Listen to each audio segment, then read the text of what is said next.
Sa tulong ng batas na naipasa ng Kongreso, agad din natin nasuspindi ng 3 buwan ang pagpataw ng excise tax sa LPG at saka sa kerosene. Bukod dito, agad din natin nilimitahan ang pagtaas ng presyo na inaangkat nating bigas. Inaresto at kinasuhan din natin ang mga nahuling nagsasamantala sa kabila ng pagdurusa ng taong bayan habang may state of energy emergency.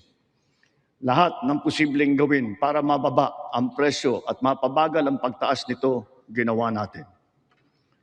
Marami ang naapektuhan o kaya nawalan ng trabaho sa panahong ito.